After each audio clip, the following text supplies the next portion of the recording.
Perkenalkan, nama saya Eriga Satria Dewandara. Di sini, saya akan menjelaskan tentang tanda baca dan penulisan unsur serapan dalam karangan ilmiah. Tanda titik. Fungsi. Mengakhiri kalimat pernyataan, memisahkan angka dalam daftar, singkatan tertentu. Contoh, saya belajar bahasa Indonesia. Daftar hadir. Andi, Budi, Sinta, saudara, dan sebagainya. Tanda koma. Fungsi. Memisahkan unsur dalam perincian. Mengapit keterangan tambahan setelah kata penghubung antar kalimat. Misalnya, oleh karena itu, akan tetapi. Contoh, saya membeli buku, pensil, dan penggaris.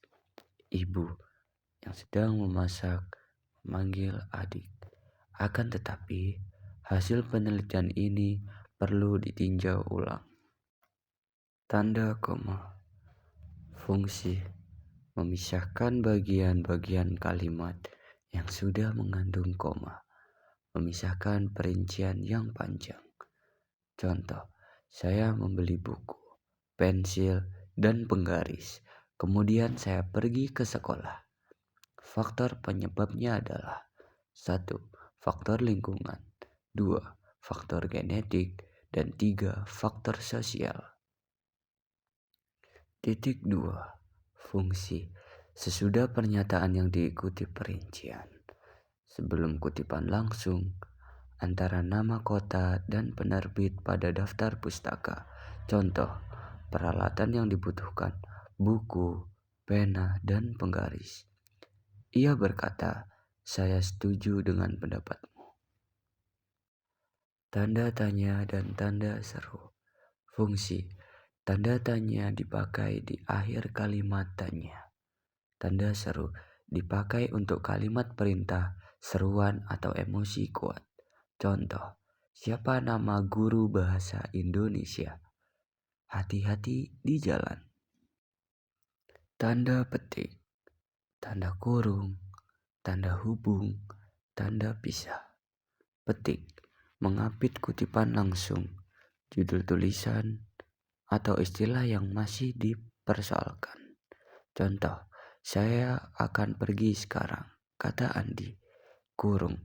Mengapit keterangan tambahan, singkatan, atau data. Contoh, novel itu diterbitkan di Bandung 2010. Hubung. Menyambung suku kata pada bergantian baris, menandai kata ulang. Contoh, anak-anak, ibu, bapak. Pisah. Menegaskan penyisipan atau keterangan yang memberi penjelasan lebih lanjut. Contoh, kemerdekaan bangsa yang diperoleh dengan perjuangan harus dijaga. Kesalahan umum dalam penggunaan tanda baca dalam teks ilmiah. Menggunakan koma untuk memisahkan subjek dan predikat. Penelitian ini menunjukkan hasil yang signifikan.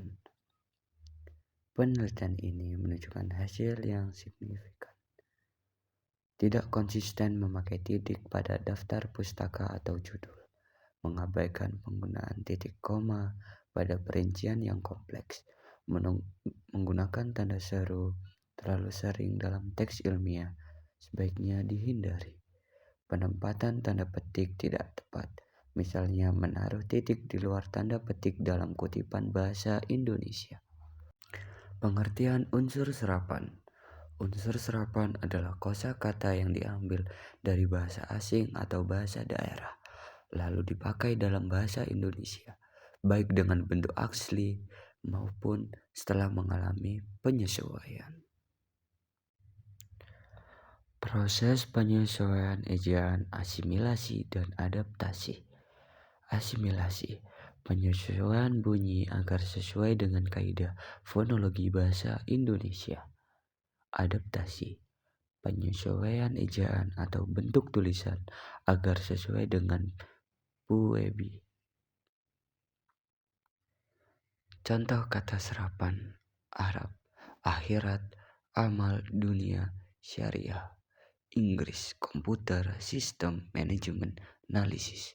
Belanda, kantor, polisi, kualitas, resiko. Sanskerta, pustaka, bahasa, manusia, agama. Kaidah penulisan kata serapan sesuai PUEBI. Gunakan bentuk baku sesuai ejaan Indonesia, bukan bentuk asing. Huruf kapital tetap mengikuti aturan PUEBI. Unsur serapan yang sudah umum dipakai ditulis sesuai penyesuaian.